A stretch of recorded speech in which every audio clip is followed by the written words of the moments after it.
couple of days away from the second leg. How's training and preparation been? Yeah, it's been really good. I think the mood in the camp's been high, so that's really good. And the whole squad this week have really dug deep and trained well. So it's been a challenge. How have you had, obviously with 2 legs, it's such a unique challenge that you don't often see in football. How have you sort of approached that, and how have the team approached that, where you've played them in that first leg and now we're ready for the second? Yeah, I think for us we've got to look at how we can make ourselves better and how we can be better and what we need to adapt and change. And so, it's predominantly that there's been a large focus on us and, how we deal with certain scenarios and how we need, I guess, ultimately areas where we can continue to exploit and be better and change things. So, the preparation, to be honest, has been very similar to what most weeks look like, but I think there's been a higher focus on us this week, just making sure that we're better in some areas where I thought we weren't on the weekend.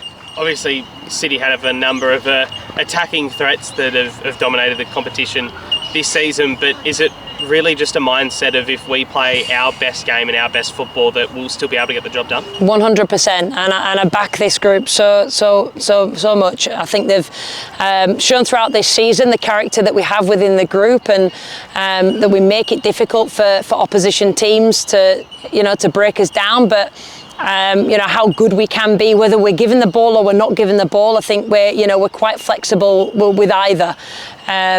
So, for me, I know that if we come in and we put our best foot forward, that will be a real challenge for Melbourne City on the weekend.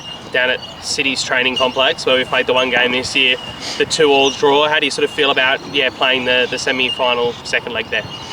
Yeah, obviously, it's always nice being on pitches where the fans are close. So obviously, you feel them that little bit more. Obviously, the pitch is that little bit smaller. So, I thought we performed well away from home in that round. So, again, I back us to do just as well. Obviously, I know that they're going to be on top of us a lot more. Obviously, there's not as much space, so it's something we've got to really consider.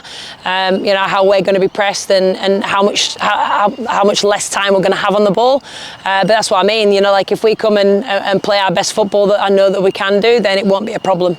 Going into obviously enemy territory there, where there'll be a few Mariners supporters, which we'll love to see, but the vast majority of fans are going to be cheering on City. Does that sort of, I guess, galvanise the girls a little bit and as a group to really fight? Obviously we'd do everything we could to win anyway, but it's us against them essentially. Yeah, absolutely. Obviously, it's always nice being at home because you have your fans behind you, and they really can, help you get through tough times, especially when they're getting behind you.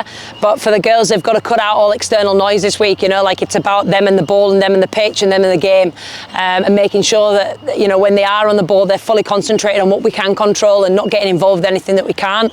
And then that's been another main focus for us this week is continuously focusing on what it is that we can control and making sure that we are at our best.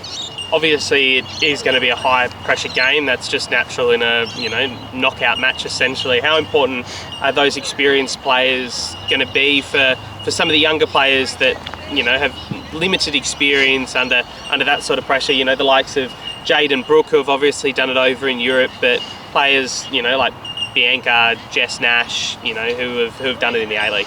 Yeah, obviously, there's a fair bit of experience throughout the group now. Obviously, we've got a few that were in finals with us last year, and obviously when we played Sydney FC across the 2 legs, they knew what it felt like to lose that first leg and what that feeling was like, and it's a reminder of that. We don't want to experience that again, and for me in big games, experience, that's what you really lean upon, but there's definitely a place for some of our younger players as well. We know what they can bring to the table and how much they can change a game. So there's some of them that have grown so much this season, and so they'll definitely have their place within that game too.